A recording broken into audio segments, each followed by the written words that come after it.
When you have been falsely accused, be careful to live properly among your unbelieving neighbors.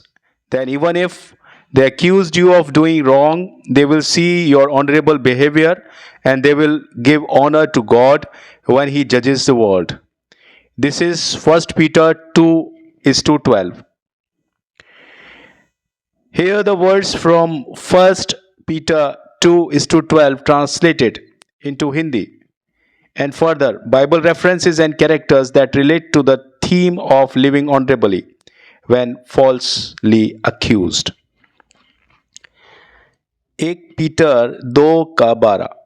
अपने जीवन को अन्य जातियों के बीच इस प्रकार उत्तम बनाए रखें कि जब वे तुम्हारे विरुद्ध बुराई करने का दोष लगाएं तो भी तुम्हारे अच्छे कामों को देखकर परमेश्वर की महिमा करें जब वे न्याय का दिन लाएं। Now, related Bible references Matthew 5:16. In the same way, let your God deeds shine out for all to see, so that everyone will praise your heavenly Father. वैसे ही तुम्हारा उजाला मनुष्यों के सामने चमके कि वे तुम्हारे अच्छे कर्मों को देखकर तुम्हारे स्वर्गीय पिता की महिमा करें। Truthful lips endure forever, but a lying tongue lasts only a moment. सत्यभाषी होठ सदा स्थिर रहते हैं, परंतु झूठा बोलने वाला जीभ थोड़े ही समय तक रहती है। Psalm 37:6.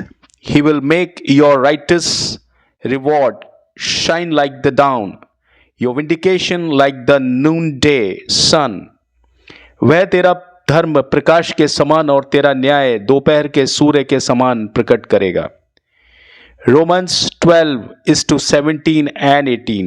Do not repay anyone evil for evil. Be careful to do what is right in the eyes of everyone. If it is possible, as far as it depends on you, live at peace with everyone.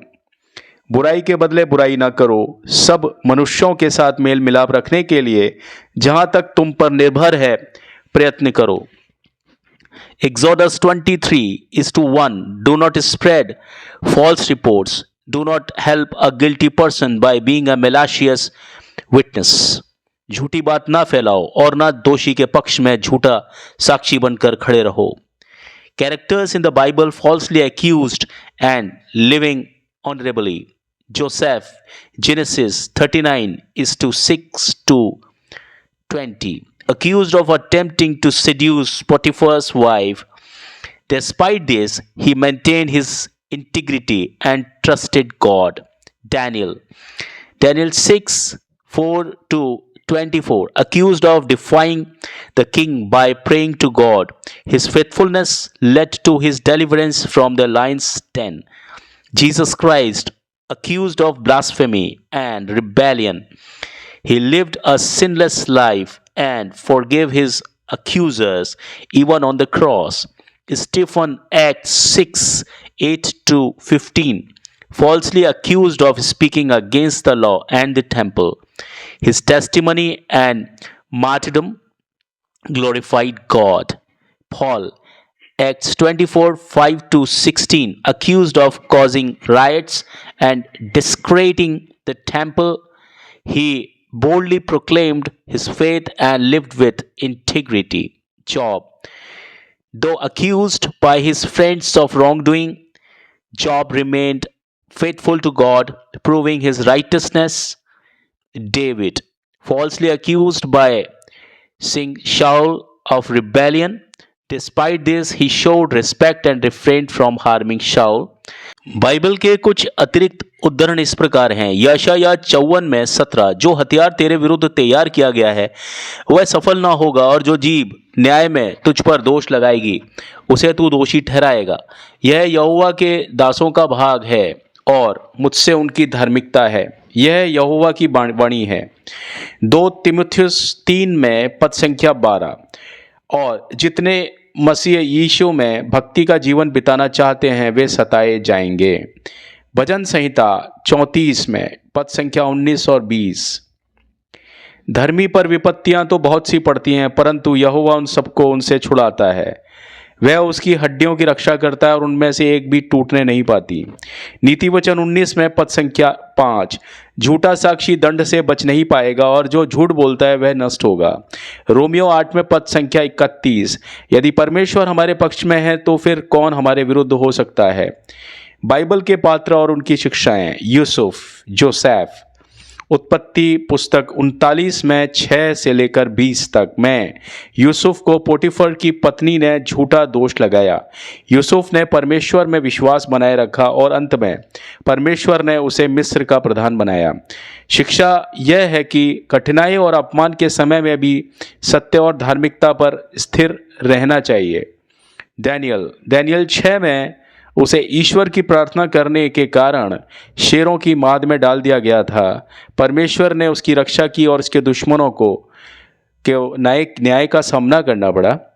इससे हमें ये शिक्षा मिलती है कि परमेश्वर की भक्ति पर अडिग रहो, चाहे परिस्थितियां कैसी भी हों। यीशु मसीह, जीसस क्राइस्ट, यीशु को झूठे आरोपों के तहत क्रूस पर चढ़ाया गया था, लेकिन उन्होंने अपने सताने वालों के लिए प्रार्थना की, हे पिता, इन्हें क्षमा कर, क्योंकि ये नहीं जानते कि ये क्या कर रहे हैं। लूका 23 में पद संख्या 34। इससे हमें शिक्षा मिलती है कि क्षमा और प्रेम में जीना, यहाँ तक कि उन लोगों के प्रति जिन्होंने हमें चोट पहुंचाई हो। अयूब को उसके दोस्तों ने पापी कहकर दोषी ठहराया, जबकि वह धर्मी था। उसने ईश्वर में अपना विश्वास बनाए रखा और अंततः उसे दोगुना आशीर्वाद प्राप्त हुआ। इससे हमें शिक्षा मिलती है कि कष्ट के समय में धैर्य और विश्वास रखना सबसे ज़्यादा महत्वपूर्ण है। पौलुस, प्रेरितों के काम 24 में पौलुस पर आरोप लगाया गया था कि वह दंगा भड़काने वाला और व्यवस्था का विरोधी है।